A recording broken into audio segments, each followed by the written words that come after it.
What's up, guys? Welcome back to another episode of How to Operate. Today we're going to be talking about the Predator Operator, and this is hands down one of my favorite in the game. He is definitely one of my top 3 when it comes to the assault category, and he's really efficient, good ability, he's got good weapons, and today I'm going to go over exactly what makes him good, how to use him correctly, and go over just basically the pros and cons of the character. So the first thing we're going to talk about is his ability. Now, his ability is Battle Rage. Now, if you don't know what Battle Rage does, it basically applies the effects of Adrenaline Rush. And if you don't know what Adrenaline Rush is, it's basically what you get when you're the last one alive. Like, say for instance, all your teammates die and you're the last one left, you'll get a boost of Adrenaline Rush. And what that does is it gives you no suppression, it gives you faster revives, it gives you unlimited stamina, your health regens when you're not being shot at, and once your ability is over, like your Battle Rage or your Adrenaline Rush, you actually have your health go all the way back to 100%. So if you're at 50% health or 75, once that Battle Rage or that Adrenaline Rush is over, your health goes all the way back up to 100%, which is really, really effective, and you can actually go into a gunfight having full health. So it's really, really effective if used correctly. The next thing I want to talk about is its weapons. Now, the 2 weapons that it has are the M16 and the MG121. Personally, I like the M16. You guys have seen me play with the M16 in terms of the Pro League matches and stuff. The best attachment to run on it would for sure be the Comp M4. I really like this sight. Some people like using the EXPS and the G33.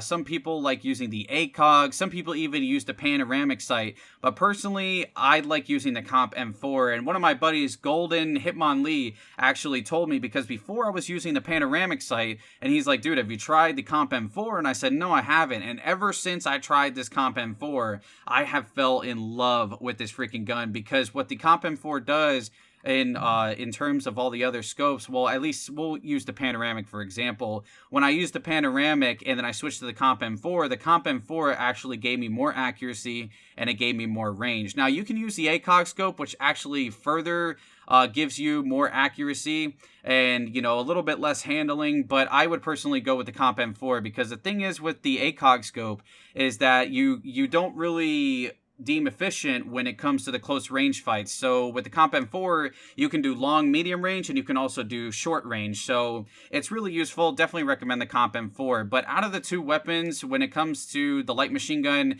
and the M16, I definitely recommend using the M16. And the other thing that makes this weapon really powerful and stand out from a lot of the other assault category weapons and a lot of the other weapons in general in the game is that it comes with the Compensator V2. And what the Compensator V2 does is it actually increases the damage of the weapon and makes it hit a lot harder. So you can easily shoot somebody maybe 2-3 times in the head and just kill them. I mean, I've had a Ghost War League match, which I'll put on the screen right now, where somebody was hiding behind cover and I lined up his head just right and I 2-tapped him. I believe it was 2 or 3 taps and he instantly died. It was such a clean shot, and the gun is so stable, it's ridiculous. So definitely recommend going with the M16. It's a beast of a weapon, and I personally love it. It has little to no recoil, it's got good damage, and it's got really good scope choices, and it's just all around a beast weapon. So the next thing we're going to touch on are the negatives about the class. The first thing is that he can be suppressed. When he's not in his Battle Rage, he can actually be suppressed, and he's just like every other operator. He has full suppression,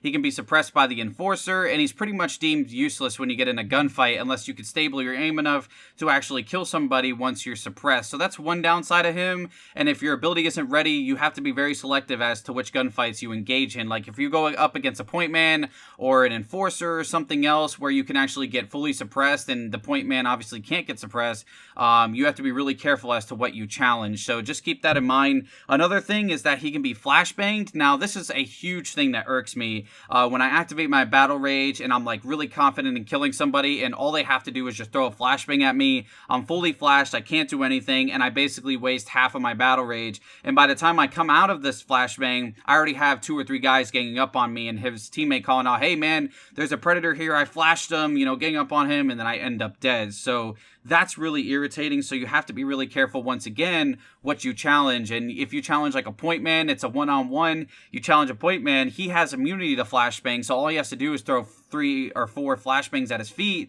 and he can fully flash you and he won't be flashed and he can just eliminate you. So have to be really careful with that. And another thing, in the beginning of the game, once the Jungle Storm update was released, he actually got his 30% extra health taken away. A lot of the assault operators, in fact all of them, for the most part, have the 30% extra health increase, but the Predator does not. And why he doesn't is because in the beginning, once the Jungle Storm update was released, he was super, super powerful. He was so powerful to the point where you can get hit by every single opponent on the enemy team and survive all their bullets and kill all 4 of them. And a lot of people do remember this, and I know you guys do. And also another thing, he was so powerful to the point where he can stand directly in the middle of a mortar strike and survive the entire mortar strike while he was on battle rage and actually remain half health afterwards, after the mortar was over, and still have his battle rage left over. So he was pretty insanely strong, but they took that away, so it became more balanced. So now that 30% extra health is taken away,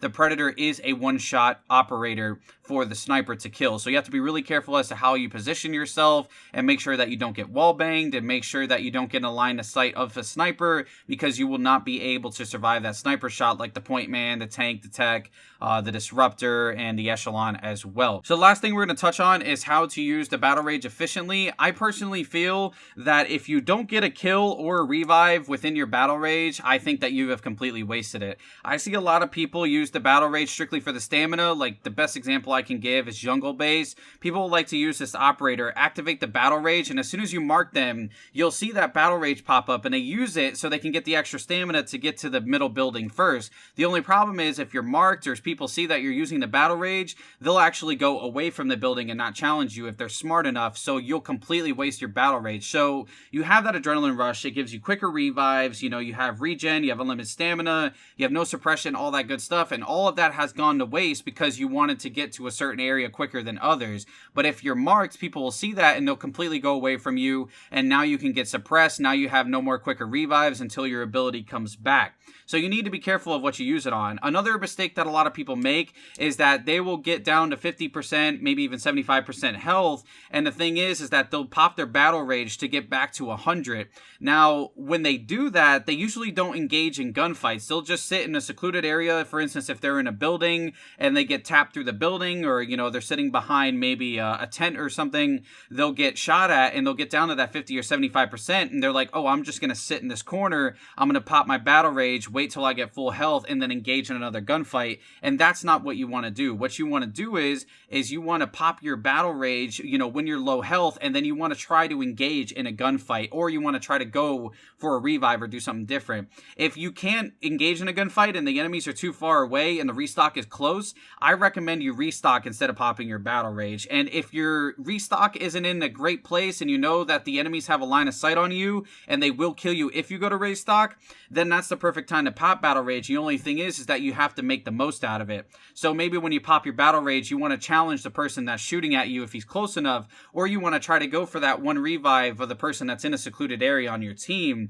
You want to make the most out of it. I've always said that the battle rage is pretty much useless unless you get one kill or one revive. I don't think there's a single time, well, I'm pretty sure there is, but there's a lot of times that I pop battle rage that I've gotten kills while I'm in it. And whenever I don't get a kill when I'm in my battle rage, I'm like, shit, I just kind of wasted that. And especially if I don't get a revive. I mean, if you get one important kill, like say for instance, all your teammates are dead in one area and there's a person guarding their body, and you know that that person guarding their body is way away from their other teammates, and you know that if you kill him, you can revive all your teammates, pop your battle rage, kill the guy, and then revive all of your teammates and make the most out of it. There's nothing more aggravating than a person that wastes their battle rage, especially if you just get shot once or twice and you get down to 75% health or 50% health, and the person just sits in a corner, pops their battle rage, waits till their health come back, and then they don't get in any gunfights, no revives or anything. And also that person that likes to use it just for the stamina. I mean, like, to get to a certain area quicker. Now, if you get in a gunfight, then that's deemed efficient,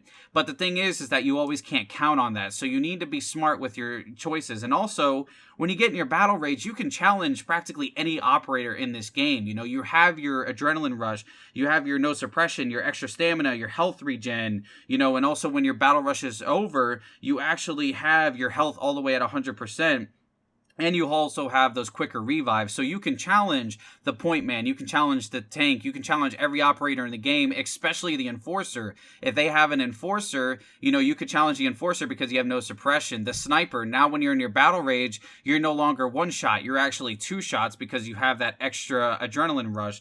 So you have to really make the most out of your battle rage. I personally like to rush buildings. If I know somebody is in a certain building in a corner and he's marked, I'll push him with Adrenaline Rush and I'll activate my battle rage and I'll, storm the building, maybe with one teammate behind me just to make sure in case I, get headshotted or something or flashbanged, I have a teammate there with me, and I'll challenge him, and, almost 90% of the time I'll kill him. So you really have to make the most out of it. Like I said, I personally don't think that a battle rage is useful if you don't get a kill or don't get a revive out of it. So that's my how to operate Predator. Hopefully you guys enjoyed the video. If you did, don't forget to drop a like on it. Subscribe if you're new. Let me know down in the comments below what operator you would like me to cover next. I was thinking I would maybe cover the Scout class, and if you guys like this form of video, I'll keep doing it. But if you would like me to revert to the old way where I just kind of covered the basics of it, that, you can also let me know on that. But I personally think this is a little bit better because I can spend more time on it. I can go a little bit more in depth and explain my analysis when it comes to the operator itself, and just kind of speak my mind on how I use it and what I think it takes to make the character efficient. So anyways, drop a like, subscribe if you guys are new, make sure to follow me on Twitter, links down in the description below, and I will see you in the next video. Peace out, guys.